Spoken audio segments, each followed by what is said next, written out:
ఇక్కడ మాకు long term internship చేస్తున్నాం మేము ఫారెస్ట్రీ మీద. ఇక్కడ వాలంటైన్ వీక్ సందర్భంగా మాకు ఇక్కడ మీరు ఇందాక చూసే ఉంటారు. వాలంటైన్ హార్ట్స్ ఇంకా వాలంటైన్ కాయిన్స్ కూడా. మాకు ఇంకా ఇక్కడ హగ్గింగ్ ట్రీ కూడా ఉంది.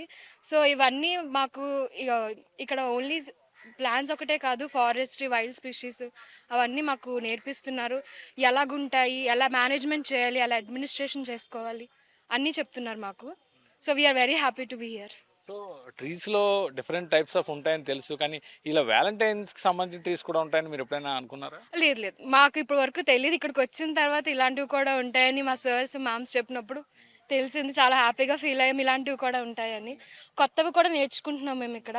So, very happy. సో కొన్ని ట్రీస్ మీద రాస్తే అవి నిజమవుతాయని అంటే జనరల్‌గా లవర్స్ ఏమనుకుంటారంటే మా జ్ఞాపకాలు చెరిగిపోకూడదనే కొన్ని ఫీలింగ్స్ ఉంటారు వాళ్ళు. సో అలా ఇలా ఇక్కడ కొన్ని ట్రీస్ కూడా రాసారు కూడా మీరు ఎలా ఫీల్ అవుతున్నారు? హ్యాపీగానే ఫీల్ అయ్యాను. ఎందుకంటే అక్కడ ఓన్లీ లవర్స్ విషెస్ అనే కాదు. ఎవరైనా విషెస్ వాళ్ళ విషెస్ ట్రూ అవ్వాలంటే ట్రూత్‌ఫుల్ అండ్ హానెస్ట్ విషెస్ ఏమైనా ఉంటే అది కంపల్సరీగా అవుతుంది. ఎందుకంటే అది చాలా రోజులు ఉండిపోతుంది కాబట్టి విషెస్ అన్నీ అంటే ఫుల్‌ఫిల్ అవుతాయని చెప్పి చాలా నమ్ముతారు. సో, మేము కూడా అందరం అలా